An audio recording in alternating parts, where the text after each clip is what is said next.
Welcome back to the Trenchless Table, guys. This season, we've been really focused on diving into the trades and really what it means to be a next generation leader. And today we are joined by Jason Beals.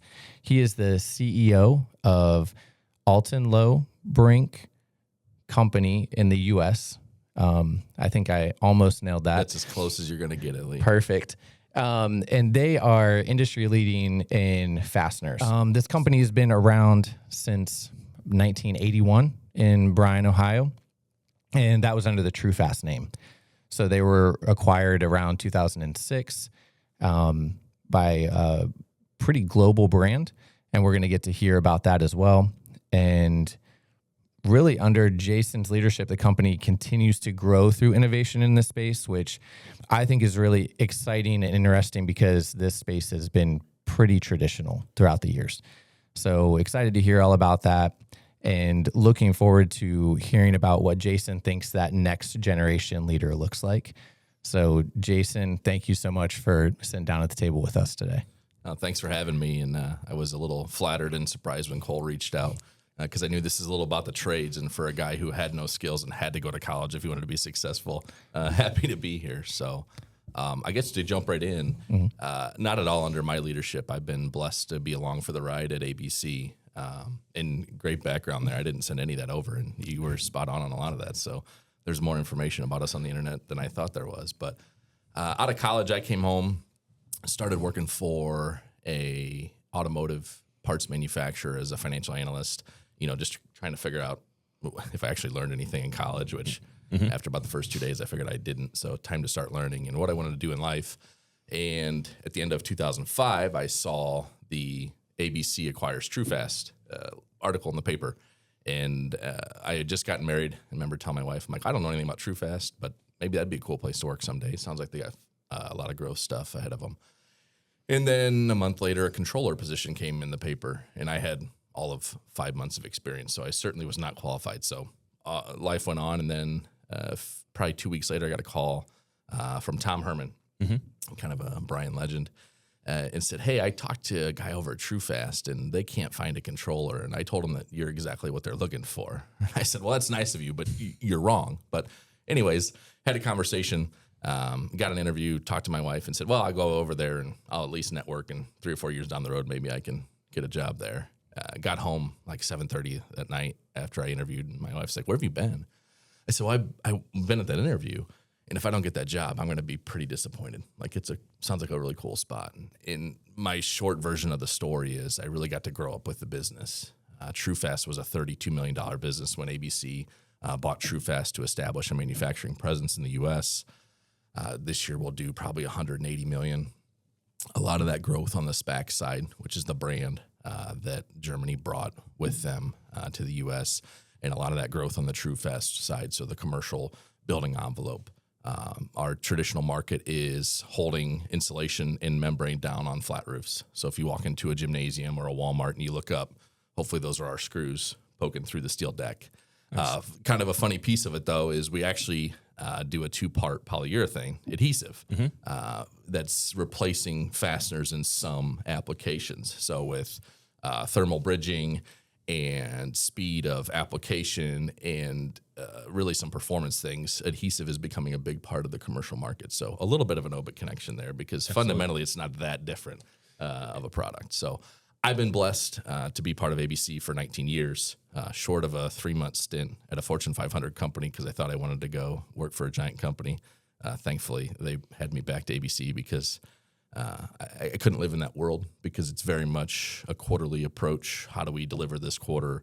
How do we squeeze a dime out of things? Where at ABC, we're all about long-term growth, and how do we grow this organization long-term for our employees, for our community, and for our stakeholders, our customers, and our vendors. So that's a lot more fun to me. It's not necessarily easier, but it's a lot more fun. So when you left high school, yeah, you graduated when?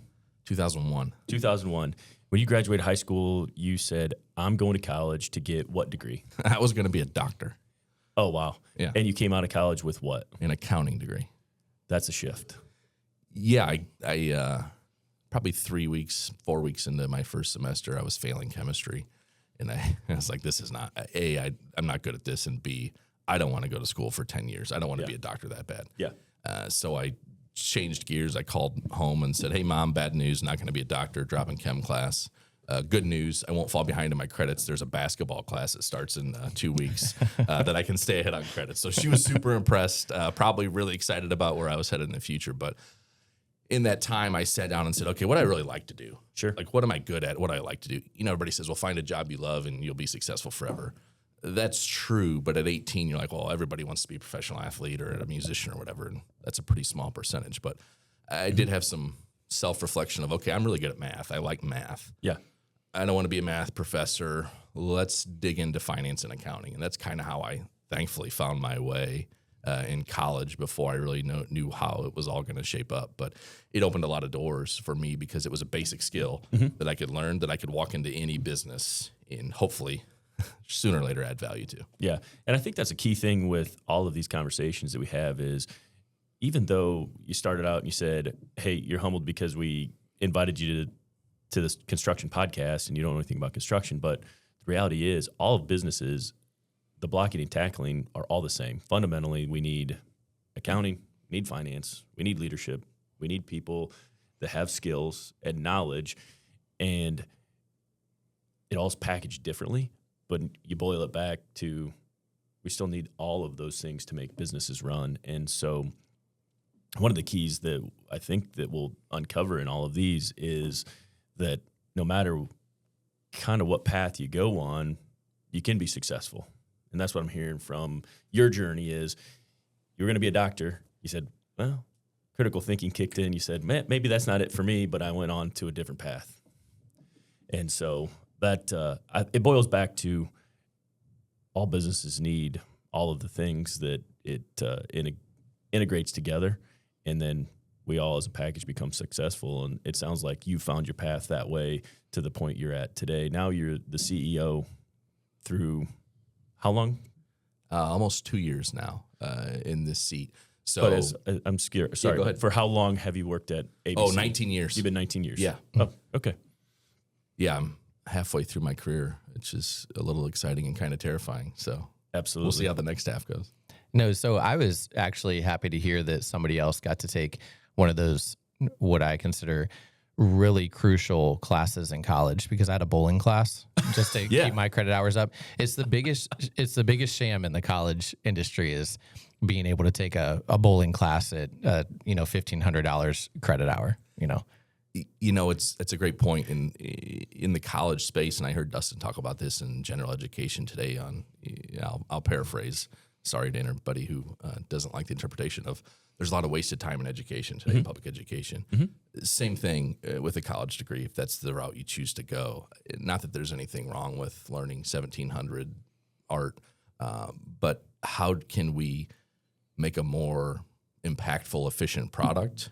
Because it is about learning a skill or some skills. Yeah, there's teamwork you can learn there, which I think is much more about youth sports like Cole does.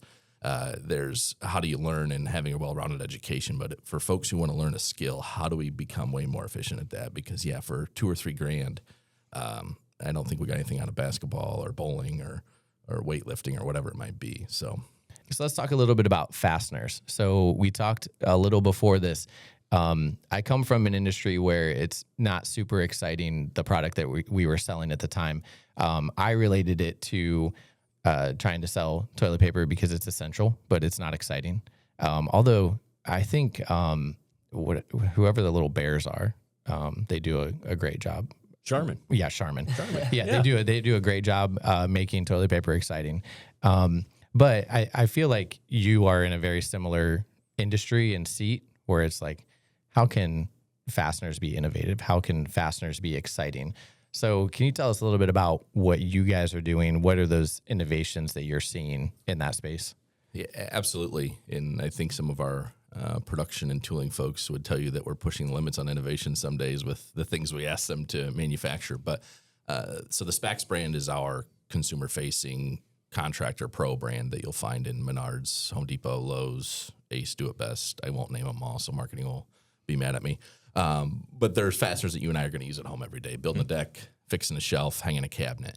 And really, it's hard to appreciate it, but once you get it in someone's hand, they can tell the difference of it. And it's a lot of different things. It's bit fit, drive system, serrations on the fastener thread, how it starts and those things. And there's actually a lot of technology that goes into a screw. And that's part of our challenge to grow the SPAX brand in the U.S. is how do we get people to appreciate.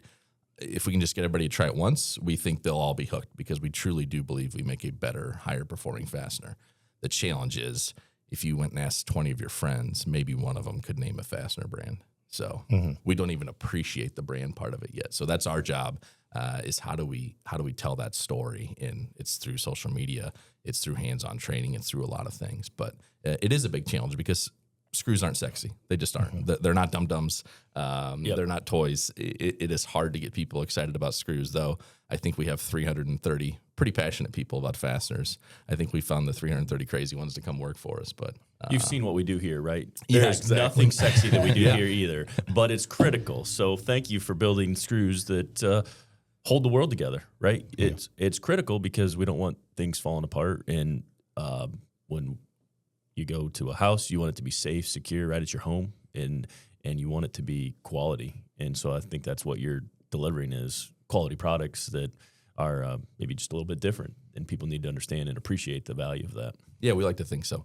Well, even on the larger side of it, I more so want to be safe in a building of this size. So I think your fasteners are crucial even in larger settings because from a business owner, you want to make sure you're using products that are safe. And when you're putting a building up, that it's going to stand the test of time, especially out here where land is flat and things can get ripped off pretty easily. And so, yeah, I think that it's crucial across it. Now, you talked a little bit about how the SPAX brand is the consumer-facing side. You have other fasteners that are not really consumer-facing, correct? Absolutely. So the bulk of our business is in that true fast space still. Large flat roofs through system manufacturers. So 80% of our fasteners go out with someone else's label on them because there's usually a rubber manufacturer or an insulation manufacturer selling an entire roofing system. I won't go through all those because I will accidentally play favoritism. So there's a lot of big ones out there. You'll know the names. But when you said who appreciates a fastener, it's an insurance company because our fasteners are holding that insulation down, holding that membrane down, and they're highly tested through Factory Mutual, an insurance agent that kind of controls the approval system for the market. And that is very much a non-sexy industry, but even though our fasteners are probably 2 to 3% of the job, we think it's the most critical part of the job because it's literally holding everything down. And to your point, you got a building like this with millions and millions of dollars of equipment in it. You need that roof, A, to stay on and B, not to leak. So we make, in a great year, 1 billion fasteners every year. Wow. I have no idea where they all go. People ask me that all the time. Like, I don't know. They leave here and people buy them, but where they all literally end up, I don't know. But we appreciate that there is a huge need, and we're a really small part of the overall fastener market. We have great market share in roofing, pretty good market share in the walls side, the building envelope side that is continuing to evolve with insulation on everything and making buildings more efficient.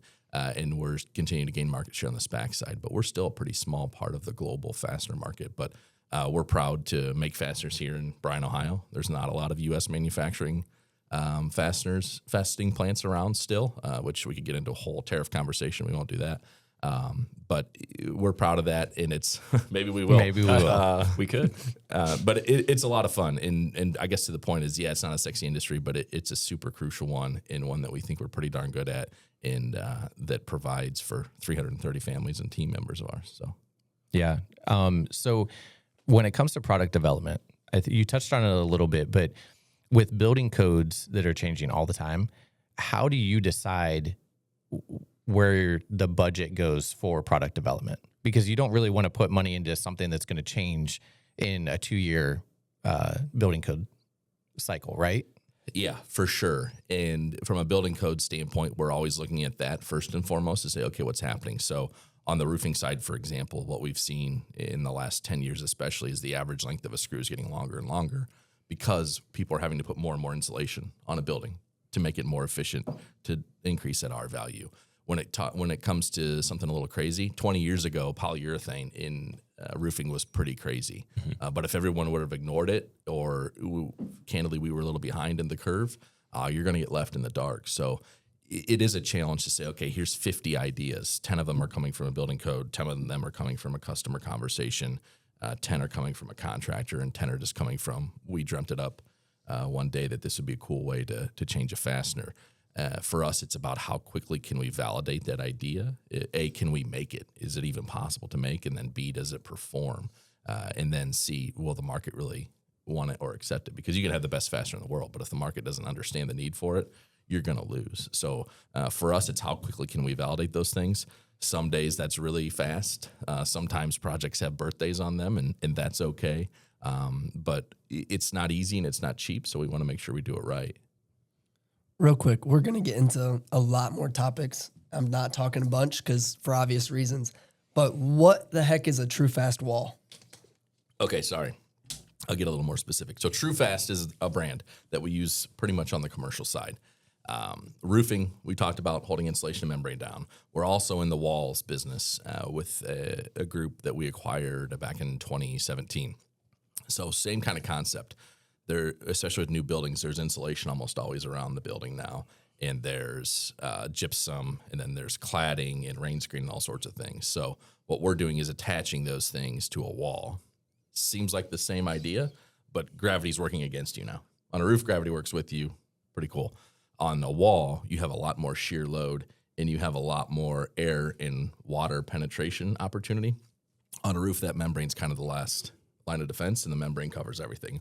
On a wall, you put insulation on, and then maybe you put a rain screen on, and then you put a cladding on. So everybody's poking holes in that wall, which is really interesting because usually those are different contractors and different groups of people. So when something goes wrong, they're all pointing at each other and be like, well, it's fine when I left it. It was fine when I left it. So what we're trying to accomplish is, whether it's the first fastener or the last fastener in that system, how do we seal that penetration with a high-performing fastener? So that's the walls part of our business, which is really growing because today it's not a very highly specified part of a building envelope, but it's getting more and more attention because obviously the roof is the fastest way to lose heat, but walls and windows and everything else is right behind it. So it's getting a lot more building code attention and things like that. So it's a fun space. Again, not a super sexy space, but it's one we can be successful in. I mean, from a accounting guy, you sound like you got it pretty well figured out, though. So I got to give you an applaud for your intro. Sounded like you maybe not super handy, but it does. You know what you're talking about. Well, I'm not out installing any of this stuff, Dustin, but yeah, I have learned a little bit about screws in 19 years. You said something, a line, left in the dark. Shifting gears real quick. AI is the conversation that's happening across the board. And I'm really curious. So Germany-based parent company, what is the internal conversation? What's the pulse on artificial intelligence and everything ABC that's involved?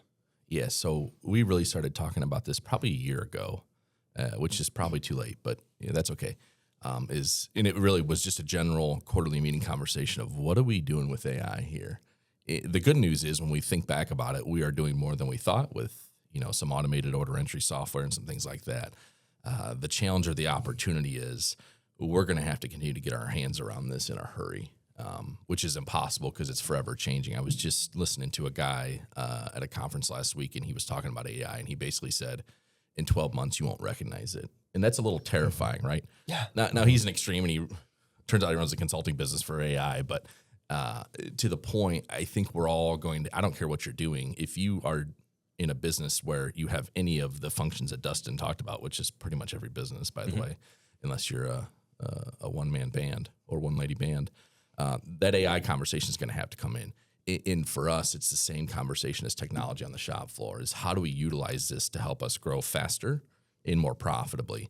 Our conversations with this is never about, how do we lower headcount? Because for us, it's about how do we just enable ourselves to grow faster. But from an AI specifics, we're starting to talk about it. We need to talk about it more of, okay, is that a customer service piece? Is it a 24/7 support line model? Is it just processing data and information that we have from a sales and forecasting standpoint? What is it and how can we use it? We're just scratching the surface, but I think we all have to be cognizant of it and start talking about how do we utilize this kind of scary thing, but obviously very powerful in our business. I think the challenge is for a lot of businesses like ours, you don't necessarily know where do you start. Like, who do I call? Like, who can help me even understand where to start with this? And more of those are popping up, but it's going to be up to us to have some trial and error. Is it pushed harder from the U.S. base, or is Germany more interested, or vice versa? Great question. For us, it's a little equal. On the German standpoint, they are further along in e-com. 10 years ago, I'd have said nobody's going to order screws and have them shipped to their house. Well, turns out Bezos and COVID have changed the game, where not everybody, a lot of folks are literally having fasteners delivered to their house, or they're buying it online and picking it up at a lumber yard or a retailer in the morning with the rest of their stuff. So that's where our European counterparts are a little further ahead, because it's been more well accepted there, or faster accepted there. So they're talking about how do they utilize AI in a lot of that e-com conversation. But we'll see. We'll see where it goes. Ask me a year from now. I'm sure the conversation will be different. Yeah, and I asked that question really just for our own insight, because it's a conversation here. So I don't think there's a right answer for sure. And the Germany piece was really interesting of how that works. Last piece on Germany. Sure. How much does communication go back and forth, or are you guys pretty autonomous here? Yeah, great question. You know, when True Fast was purchased by a German company back in 2006, I think the initial response was, oh, that sounds bad. You know, foreign company bought a manufacturer. There goes jobs. You know, this is going to be bad for True Fast, bad for Brian. It's been the exact opposite. So they were looking to establish a U.S. manufacturing presence. You can't manufacture parts in Germany, ship them over here in a financially advantageous way. So for us, it's been great. They've invested in the company over and over and over and over again. They're a 200-year-old organization over there, which is crazy to think about. They claim to have invented cold forming technology, which is the way you make a screw. No one's around to argue that, so we'll give it to us. But from our U.S. standpoint, yeah, we operate very autonomously. It's kind of if we do about what we say we're going to do and continue to grow this thing, life is good and simple. It's fun because it's kind of a competition. We're about the same size now in the U.S. as they are in Europe, so it's kind of a competition of who can grow bigger, faster, and hold the top spot. I think as of April now, we'll be in the lead for 2025. But it's a great relationship. Yeah, there are owners and they have expectations, but they're a privately held company. Everybody who owns shares in the company is a descendant of the original three families. So it's a very tightly knit. Our CEO in Germany is, I think, four greats, grandson of one of the original owners. A great guy, and really they support our growth, and they want to see the U.S. grow. They're a market leader in Europe, so they know the growth engine is in the U.S. So we have a ton of support and really get to run our own ship as long as we keep it fairly straight. When you came on board in 2006, roughly how many employees did you guys have? About 80. 80. And so you've grown tremendously. You're at 330 now. Yep. So you've 4x growth here in the United States on just employment. So you guys are a really big employer now comparatively to the path you were on in that. And so from a local perspective, we really appreciate that growth and the stability that it helps bring to the community, because those are good paying jobs that's taking care of a lot of the community needs. And so just want to add that, bring light to that part. Like, the volume of growth that you're having here is tremendous. And so that's really good and impactful for what we're doing locally. Yeah, I appreciate that. And as you know, Dustin, 330 people, probably 30 salespeople around the country, 100 in our Pioneer plant, which is just 15 miles away, a dozen or so in a Grand Rapids, Michigan office, and everybody else is here. So for everybody who goes to work in Williams County every day, you're probably from Williams County, or you married someone from Williams County, or maybe Fulton County or the surrounding area. So yeah, we do take a lot of pride and take a very serious role, and we're a member of the community. So whether that's not just providing jobs, but how do we get involved? And how do we help with fundraising? How do we, outside of ABC's individuals, how do we get involved in things like Bryan Area Foundation and that? So this is not a short-term game. We're going to be here forever. So we want to take care of and be good stewards of where we're at. So yeah, it's fun to be in the conversation of one of the larger employees in the area For years, we literally didn't have a sign out front. We thought that was great, and we're the best kept secret in Bryan. And then labor got a little tight, and we tried to hire people, and so people were like, we don't even know who you are. You're that building on the way to Fort Wayne, and we're like, ooh, maybe we messed that up. So we've been working hard to get our name out. Can you tell us a little bit about what you think has been the reason for that success, and maybe what your goals are for the company in the next 5 years? Yeah, for sure. The reason for the success, I certainly can't point to one thing. And it's going to sound a little corny, but it's people. It's people all day, every day inside of our organization. People who care, people who are passionate, people who know a lot about making screws and know a lot about roofs and wall systems and deck loads and all those things. But it's a group that I think buys into what we're trying to do, even though, making screws isn't the coolest thing in the world on the surface. But if you guys should come tour sometime, it is actually a lot cooler than you think. When you talk about heat treat and all the black magic that goes on up there. But from our success, it's the people, and it's also the support from our German owners to grow. Some days they probably should have a little higher expectations of what we're doing with their money. But as long as we're going long-term and on that path, they fully support it. So we have a lot of support and a lot of resources at our disposal to build new buildings, buy more machines, invest in new equipment, try a new product that may or may not work, and do all those things. And we're in a fun industry. Construction, which we're fundamentally both in, is something that's always going to be there. It certainly is not recession-proof. We felt 2008 and 2009, certainly, but that construction industry is a fun one. To your point, Lee, a lot of the things that go in it aren't customer-facing, aren't people-facing, but they're so critical to what we do. And I think we understand that industry pretty well on the sales side and on the product side. So I just think it's folks who want to grow. We don't have tending sheep is not a thing at ABC. Like if you're here for 2 or 3% growth and trying to squeeze a few more dollars out next year, this is not the place for you. Do we do it all perfectly? Heck no, we screw up things every day, starting with me. But we're all here to continue to grow and get better every day. And I think that's actually a lot more challenging than the status quo, because I think Dustin talked about it before. Every few years you kind of wake up and you're like, man, how do we get this big, and how do we get this complicated, and how do we simplify it again and make it easier for everybody? And I think our team has embraced those changes for the most part. And when it's, hey, here's a brand new piece of equipment that does the same thing we did before, but it does it way different, and you're going to have to learn all that, and somebody's going to have to figure out how to work on it and troubleshoot it. That's always, let's go, let's figure it out. So I really think it's that attitude that we've instilled in our culture of, okay, we're going to grow. At the middle of everything we do is building opportunity through growth, because I think growth in general can be fairly easy to do. You can go grow, buy business, wake up one day, be losing money or headed in the wrong direction. But for us, it's that, how do we provide opportunity inside the growth that we see? Obviously, opportunity for every one of our teammates, but opportunity for the organization, opportunity for the community, opportunity for our customers and our vendors, because if they don't win, we don't win either. So, and it's also partners. Our biggest coder, about our only coder, is in Pioneer, Ohio also, Rifle Industries. And you talk about impact to a community, they've been huge partners for us and have been part of our success from day one. So I think we've gotten a little luck lined up with the right folks, but I really think it's our team every day that shows up and says, okay, how do we grow, and what does that mean? So with the growth that you guys have, do you guys have succession planning? What does that look like for you guys? Do you guys have mentorship opportunities within your company? Yeah, so we have some of that really well lined up in spots, and some of that we need to spend a little more time on. But really the biggest thing we're focused on right now is development. That's from an operator training program.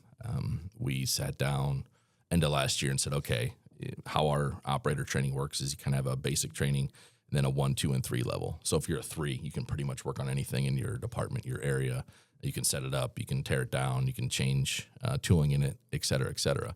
And we said, all right, if we have 50 operators in manufacturing in Bryan, was roughly what we had at the time, it's going to take us 3 years to get everybody through to that operator 3 level, which is really what we want. We want people to be comfortable. We want people to be confident, and we want to build those skills.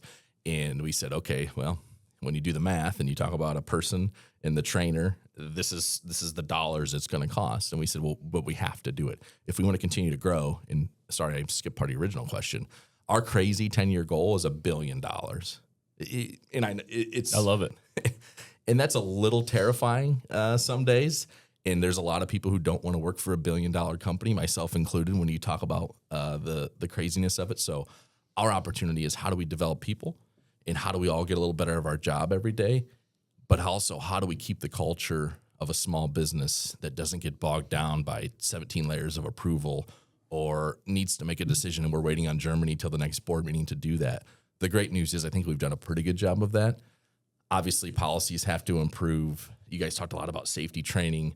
There are things that just have to come along with a bigger business and multiple locations and 24/7 operations and things like that. But when we talk about that growth, it's how do we provide that opportunity for our employees to grow with the organization, but make sure we have the people on the bus, if you will, that appreciate and embrace our culture of things like getting it done, do the right thing, empowering each other, in service to others, those kinds of things. That's what's the most important to us, because not anybody, but people can make screws all day, every day. People can do trenchless technology all day, every day, can line our nation's infrastructure all day, every day. But how are we doing it better, and how are we doing it as an organization that makes people want to be a part of it? Yeah, I think a lot of that has to do with leadership too, which I do want to point out. We have a pretty interesting setup today, because we've got two leaders in this space that come from kind of very different paths. Dustin, you are what I consider like a serial entrepreneur. Like, you didn't take the normal, what I consider normal college path of our generation. Smart enough for college. You could say it. It's okay. No, that's not what I was getting to. But I think it's interesting that, we have a leader sitting at the table that took the college path. We have a leader at the table who didn't, and who you've often said, I don't know how this goes. I haven't worked for anybody before. The only way that I know is the way that we do it. Mm-hmm. So I want to know from, I guess, both of you, what is a leadership lesson that you guys kind of hold on to? What have you taken away from your path? You want to go first? Yeah, I can go first. I was thinking about this in general, and to me, it's a few different things. The first one's just shut your mouth and listen more. I have multiple examples of that being a leadership lesson. I think I finally learned it. Some days I struggle with it, but everybody in your team knows way more about what goes on in an organization than you do. So listen to them. Dustin might have a little different take because he's done every step of the way, but you hire people and empower them to do a job. So let them do the job. And when they're talking, listen to what they're saying, because that's how you're going to learn, and that's how we're going to get better as an organization. That's probably the first one. The second one is really get off your ass, and that's a little abrupt, but all the things that happen in our organization happen outside of my office. So get on the floor more. I don't ever get on the floor enough. Get in front of a customer more. Go learn all of those things that actually make the organization run and that are your value engines. Because if you're really good at accounting or marketing or even sales, I think the beauty of a business the size of ours is the more you know about it, the more impactful you can be and the more helpful you can be for everybody. So those are probably the two biggest ones. And the one personal one is, in our EOS coach uses it, it's clear as kind. Don't be afraid to have a super clear conversation. Mm-hmm. There are days where I still struggle with that, but at the end of the day or the month or the year, the whatever, those clear conversations about whether it's expectations or about where we're headed or whatever it might be, they're going to pay off huge in the long run, even though it might be uncomfortable in the moment. So be clear and direct in the right moment is probably the biggest, just pure leadership lesson. And I think what I've heard you saying are a lot of the same things that I think is it's the people. And you talked a lot about the people, and you talked about it, and I think you threw in maybe your core values or I think what I was hearing was, here's the value of the company, and this is what we operate by. And it's the same thing we do. Our acronym is being driven, and we break that down to be our 6 core values of what we operate by. Some people probably get annoyed with me saying it, because I think if you can answer the question of how would I answer the question if it fits in the core values, then you're probably pretty close. And being in the people business, if you take care of the people will take care of getting to whatever that goal is. And so the best thing that I've learned is people. If you take care of people, they take care of everything else. I think if we take care of the people, they take care of the profits, they take care of the growth, and they do need clear direction. They do need guidance. But for the most part, people really want to do a good job.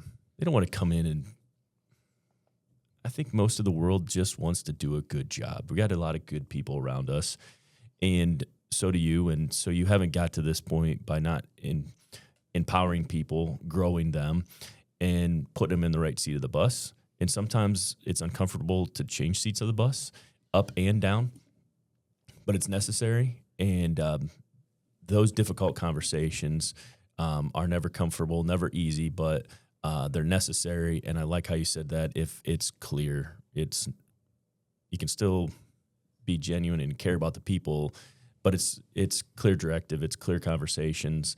And then I've always said here, if we take care of the people, they'll take care of our growth. And so to answer your question, how do I think it works? It's just people, because I'm not really good at a lot of the blocking and tackling that gets done daily. It's mostly empowering people that you surround yourself with to do the stuff that you're not good at. And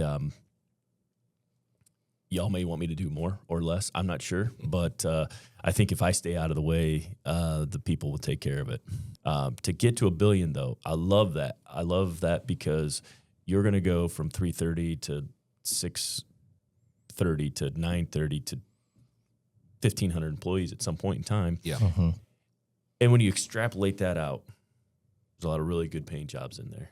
You're taking care of people. You're taking care of a lot of families. And what the families don't understand, what that impact is now you've got a company that does care, it's paying well, and taking care of adding core values, which really translates into how do you run your life outside of work? Because you can't have a messy life outside of work and be good at leadership inside of work. And so it's a learning process all the way around. And it comes full circle because it comes inside the doors and it goes out the doors. I want an on-camera promise that you won't get too big for this podcast. So at every step of the way, we want an update, and I can't wait to put the tagline on there. They made it 500, they made it to the 500 mark, and then they made it 1 billion. Yeah, I can't wait. I can't wait to come back and share the journey between now and then. So yeah, I'm in. Yeah. So I want to keep on that just a little bit because I want to know what you guys are doing to continue learning about being a better leader. Are there conferences? Are there podcasts? How do you personally make sure you're continued learning? Yeah, for me, it's all about other people. It's both locally, the Bill Martins of the world. It's about just picking their brain and having conversation. It's not going in with a list of questions. Oh, hey, Bill, how would you handle this situation? But it's having general conversations about business and their challenges and how they're looking to get better every day. But it's also, we see our customers every day. We see our vendors every day and our suppliers. It's just having general conversation with them, taking another half an hour after a meeting or really getting diligent into a dinner meeting and saying, hey, walk me through your incentive compensation plan. Like, what are you guys doing and how does that work? And for production employees, how does it work? And for salespeople, how does it work? And how are you focusing on development? How are you balancing that with the daily needs of the business? That's the best part for me, is just picking other people's brains who have done it. Kind of to Dustin's point, I'm not that much different. I've grown up with ABC, so I know a lot about what we do at ABC, but I try really hard to learn outside of the organization. Which sometimes is easy, sometimes it's not. But that's the best thing for me, is just talk to other people who've kind of been there and done that, because A, it's free advice, and B, you can probably learn some things from their painful lessons. So that's the biggest part for me, is just talking to people who are in it. And how do you do it on a personal level? Are you a reader? Do you listen to podcasts? Do you go to leadership conferences? How do you, as a CEO of $1 billion company, you've got to change as a leader, just like I've got to evolve as a leader. How do you evolve to be $1 billion leader? Yeah, that's a great question, and I don't have a go-to channel. I'm a little sporadic when it comes to that. Sometimes it's a podcast here or there. Lately, it's been Trenchless Table podcast. People should check it out.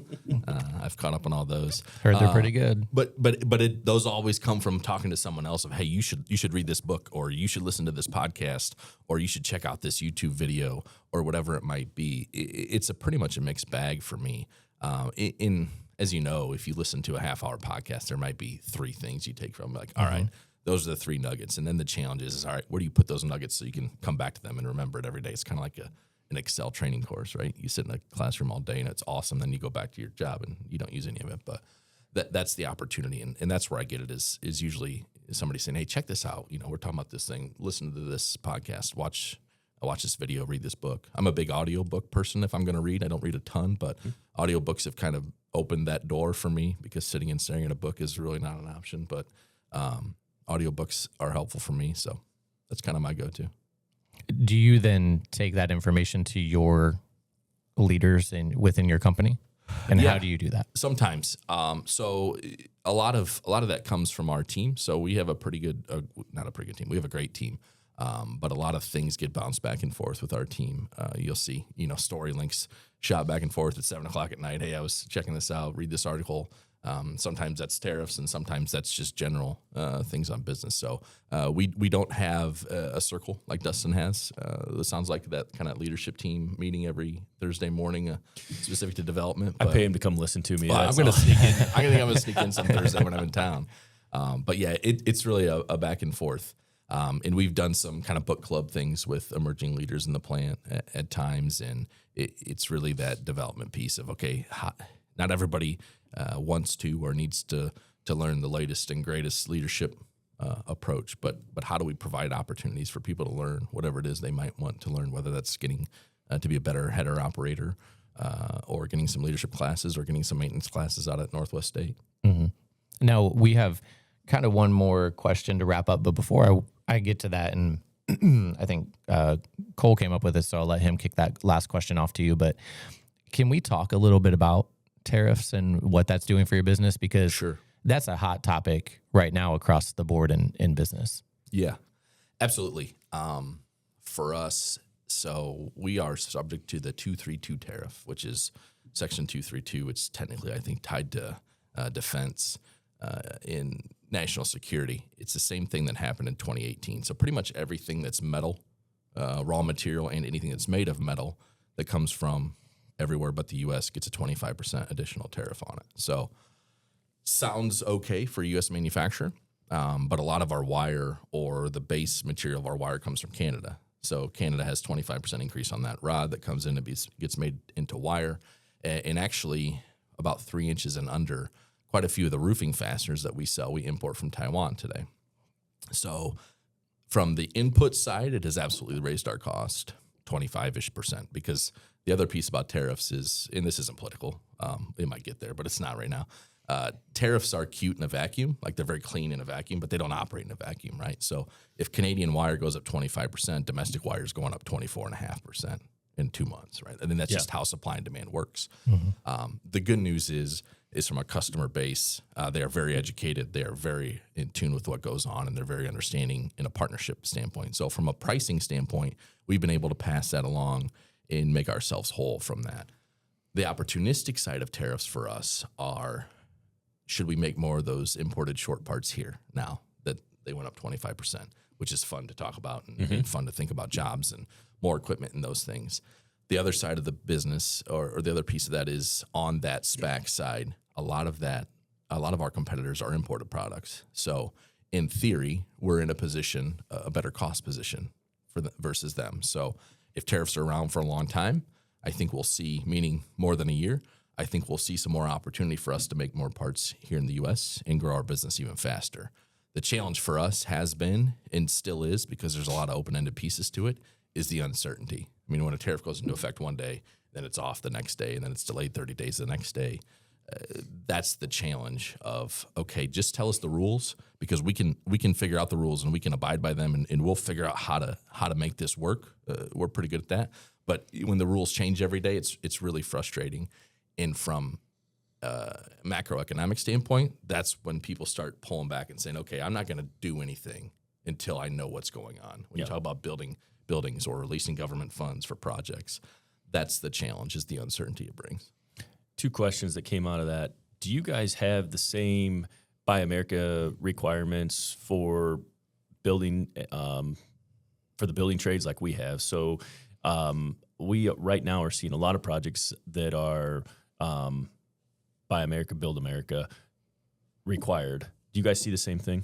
Yeah, so there's a lot of ABBA, BABA, all the acronyms in there. And the challenge for us is, it's not impossible, but the challenge for us is, even though we're a U.S. manufacturer and we can manufacture in the U.S. all day, every day like we do, some of those restrictions are, back to your raw material, it has to originate in the U.S. Correct. So if you're taking Canadian rod, that's what I'm getting at, bringing it into the U.S., processing it, and then we're making screws out of it, it technically does not qualify for that. The good news is we have a great supply chain team that we can get purely domestic wire when we need to. But from the standpoint of making it easy enough for us to really take advantage of that, it's not today. Is it more cost effective to get it from Canada currently than it is to the United States? Is that why you choose to buy and import? It's more of a capacity challenge. There's just not enough rod capacity in the U.S. to supply all of North America. Gotcha. And then what you're talking about is domestic products going up 24.5% because it's coming in at 25% more. We were hearing some of that even before the tariffs conversation because shipping costs had gone up for Chinese raw material coming in. And we were hearing that the big boys in our industry are upset because they've taken it on the chin the last few years from a margin perspective. And so pricing is a funny game, and you're right 100%. Just tell me the rules and I'll figure it out. Yeah. I really don't care about what's going on in DC. I like politics. I like to follow it, but just tell me the rules and hurry up and get me the rule book so that I can make decisions based on, once it hits us and you the same, I'm making decisions that are going to impact us in 12 months. We're not talking about impacting us tomorrow. That's already taken care of. But I need the rules for 12 months out. And I think that's one of the things as leaders that it can get kind of stressful because you run a tight ship, but if you don't have the rule book, you don't know what's going on. You can't make decisions that are forecasted far enough in advance. And I think, unfortunately, we are a little bit handcuffed till we figure out what the rules are going to be, and then it'll all be okay. Everybody's going to be fine. And I think some of the times that stakeholders on those very large, massive corporations, they still like a paycheck. And it's unfortunate that they're going to raise prices just because. And it happens. Yeah, it does. And when you talk about the rules, for us, if this even more supercharges our growth opportunities to take advantage of some of those foreign imports being more expensive, that's great. And we're more than willing to invest the money and spend the money.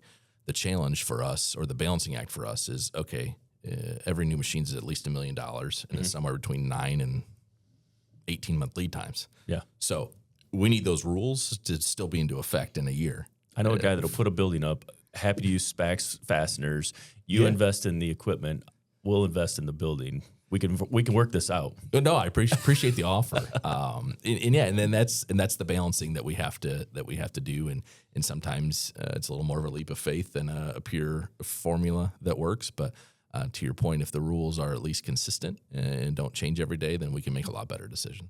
And I think that's part of it, being a leader too, is sometimes you don't know, and it is a leap of faith. It's a gut, like, it kind of feels right, but I don't know if it's right or not till we get to that point and we've figured out. And it does sound like maybe it will help for you guys, maybe in the end, bring some of that domestically made products back in-house where it makes more sense than importing. Yeah, we think so. We hope so. Hope's not a great strategy, but we're going to run it down until the rules change. Yeah. So when we sat down, voice is awesome today. Yeah, when we sat down, the Trenchless Table, we had some core pillars, some core values we wanted to address. And one of them was the next generation. And so ABC and being a CEO of a company is amazing, but I want to throw that out for right now. An illustration of, you wake up tomorrow, it's May, and you're 18 years old. about to graduate. Maybe you loved your path. I don't know. If that's the answer, that's great. But if you're 18 years old, you know what you know now. What are you doing tomorrow when you wake up? Yeah, I did love my path. And if it was 18 again in 2001, I wouldn't change anything, I don't think, because I've been super blessed both with being an ABC and my family. But if it's 18 today and I don't even know anything about ABC or I have no reference point. Play the game. Play the game for us. I'm with you. I'm with you. And I have nephews and nieces who are teenagers, and we have these kind of conversations about what to do with life. I think I'm going to go to work for someone and learn as much as I can about something. I don't know what that is. I don't know if it's working for Dustin or a Starks or a Willis Electric or an Owens Electric or someone. And I hate to use the word trades because I think we've already put this weird bubble around trades that we're trying to glamorize this thing that we still don't want to accept as a great way to make a really good living, but it's a skill, right? I'm going to go learn a skill for somebody, and then I'm going to try and put my own shingle out and start my own business. If I'm 18 today and could do it all over again, that's probably what I'm going to try and do is go learn a skill from somebody who does it really well, and then go try it out on my own. That's exactly what I'm going to do. I'll probably take a little bit of college because I think there's a ton of value in learning the basics of accounting or how a business needs to run or how you know if you're making money or not versus what's in the checking account every day. Not basketball or bowling. I'll probably classes, skip basketball and bowling classes and the history of art. But I do think there's a great opportunity for a mix of hands-on learning. I'm also assuming I actually have physical skills that I don't have today. It's create your own so I'm adventure. taking a lot of liberties in this. Yeah. But yeah, I'm going to go learn a skill. I'm going to go work for somebody, a Miller Brothers, somebody like that, and then figure out how I can start my own thing someday soon. Because, I talked about halfway through our career, I think, maybe not most people, I sit back and think, boy, I should have taken more risks. Not necessarily in my career today because I love where we're at with ABC and I love what we're doing, but just risks in general. I mean, time is the thief, right? So if I could have more of one thing, it would be time. Mm-hmm. And I think when you're young, you don't realize that. And back to the get off your go take some risks and go get involved in some things. So that's the path I'm going to take. I don't know if it would work or not, but it sounds like a lot of fun. Yeah, absolutely. I love it. I think the path is great. And the idea and concepts behind it is bringing it back to why we want to do this is kids are uncertain today. You're going to go to college next month or at the end of summer. Figure out what you want to do for the rest of your life. Mm-hmm. Today, you're 18. You've maybe had a couple part-time jobs, played sports, but when I was 18, I didn't know what I wanted to do. I mean, sometimes today I still don't know what I want to do the rest of my life. And so we push these kids to make decisions quick, go to college, figure it out. But then afterwards, now everybody hires people with degrees that are in horticulture and they're working in finance or something, right? Like it just doesn't make sense. And so I agree. You kind of got to figure it out, test the water a little bit, and then it's okay to go or it's okay not to go. But unless you're certain about exactly what you want to do for the next 50 years, you're just getting started. You're still a baby, an infant in the real world of life. And so it's really hard to figure that out. So good perspective on what to do. And quick question. You don't just need operators at ABC, right? You need some people with skills in that factory to operate things and do things. So before we end, I did want to ask that one question, like these aren't just hourly employees. These are some skilled people that have greater skill than maybe they realized what they needed at the time. Yeah, absolutely. Every one of our ABC team is a skilled position in one way, shape, or form. Whether that's an operator who has to troubleshoot or run 5 machines. We have quite a decent sized tooling department that we need to support machines 24/7 with. We have, probably 24 maintenance employees. We have quality techs. We have a lot of those technical engineers, electrical engineers, controls engineers, mechanical engineers, engineers I don't even know the names of, system engineers. And then, so that's on kind of the general on the floor piece that I think where you're going, Dustin, is if you go back to when we were in high school, manufacturing was this dirty, dark, and dangerous thing. And it was a dead end, the 4Ds, like you're going to go work in a factory and that's what you're going to do for the rest of your life. I think technology has very much changed that. And I think an appreciation for making things, even in a service economy, has also changed that. So, we have a lot of great opportunities for folks. The good news is you can come in without that experience, and we can teach that and train that and get you up to speed on how to make a screw, for lack of a more detailed explanation. And then on the flip side, we have obviously an IT team, we have an HR team, more engineers in product development, in R&D. We have accountants in all of those things. So I think to your point, it's not necessarily about steering more kids to a different skills or the trades, if you will. It's about giving kids an opportunity to figure out what they want to do and what they're actually going to enjoy doing. Not the whole, well, do what you love and you won't work a day in your life, blah, blah, blah. They don't even know what that means yet. And we didn't know what that meant, 100%. Right? But it's how do we expose kids to, hey, this is a factory in Bryan, Ohio. They make screws. That might not sound cool, but go look at what the actual jobs are that they're doing. Hey, these are guys that are digging in dirt and doing stuff in infrastructure all day, every day, but go look and see what that is and see the art of applying that product and what that really means. That's where I think we're going to win with the next generation of workforce, is just exposing them and helping them decide, okay, what is it that you want to do? Because that's the challenge is, all right, this thing sounds cool. I know nothing about it, so that's what I'm going to do. 2 weeks in, a month in, hopefully not 4 years and $100,000 of debt. You figure out that's not at all what I want to do. Now what? Yeah. I think part of the downfall in business is that we expect that to happen before they ever step foot into a business. Businesses, I think now more than ever, have to be able to shift people within their company based on, this might not be the path that I want to be on forever. Where can I go? Can I go over here and do this job within this company? Because if not, I'm going to go find another company to do it at. And so when it comes to retention, when it comes to short attention spans, I guess, in workforce now, I think businesses have to get better at what is the path that this person could possibly take. It may not be a straight line up. It may not be I'm working on this assembly line. Now I'm a crew lead for this assembly line. Now I'm the floor manager. Like whatever that general straight line path looks like, it's probably not going to be that anymore. It's probably going to be like, I'm going to get trained here, and now I want to learn about this position just in case I want to do it.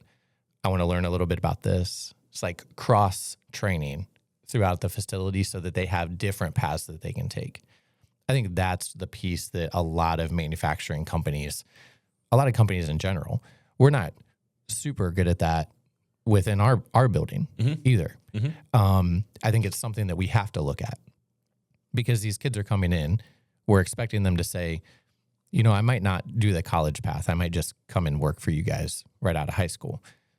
But what does that look like? What does my career actually look like? Am I just going to be on a spray crew for the rest of my life? I'm early 20s. I'm going to want to have a family. I'm going to want to be in town at some point, not traveling all the time. So what are those positions? Yeah, to me, it's what's the opportunity. And for every person in every generation, it's different. For an 18-year-old kid who just graduated high school, doesn't know what they want to do, the opportunity might be, I just need a paycheck, and I want to see a ton of the Midwest, or I want to travel a bunch. I want to go do that thing. Or it might be, I just graduated, I want a job in accounting and engineering. And it might be a family that says, hey, mom works first shift, I want to work a weekend shift. That opportunity might be a shift schedule. That opportunity might be, I got 10 more years to work. I want a place that's stable and growing and I can retire from, and everything in between. And I think that's our job. And to your point, we can absolutely do better every day at ABC of showing what that opportunity means. And I think if we can clearly show those opportunities and how they're so different, and know it's not always this linear path of, well, you're in this position today, and in 2 years you'll be in this one, and 3 years you'll be in that one. But here's what we're doing as an organization, and here's what we're trying to accomplish. And people can actually see, I like what I'm doing here, but I'd really love to go do that for a couple of years and learn some more about the business. That's the piece to me inside of businesses and with kids today, for lack of a better term, we have to show the opportunity. And if we're not, then we're failing because it looks different to everybody. So it's not well, here's a new curriculum in high school and this is how we're going to fix this. It's how do we show opportunity? I think we lose the opportunity of not showing kids that there's a ton of great companies and a ton of great jobs and a very wide path here in Northwest Ohio. Yeah, you got to go to Defiance for a Chipotle. Okay, sorry. We don't have a baseball team, whatever it might be, but it is a great place with a ton of great opportunity. And I think getting back to our little world, which is super important to us, that's our challenge is how do we show the opportunity to kids no matter what you're going to do. They'll figure the skill out. They'll figure out what they want to do, what they like to do, what they're good at. But show them that there's opportunity here. I think that's a really good place to stop for today. I look forward to having you back on to see your guys' growth. I love the ambitious goal that you guys have. We have lofty goals here as well. Some of them are the backgrounds of our computer screen. And Dustin's got a pretty lofty goal on the background of his computer screen that we want to see that succeed for him and for this company. So thank you for joining us at the table today. Thank you guys for listening, watching, wherever you're at. And hopefully you'll join us for the next one.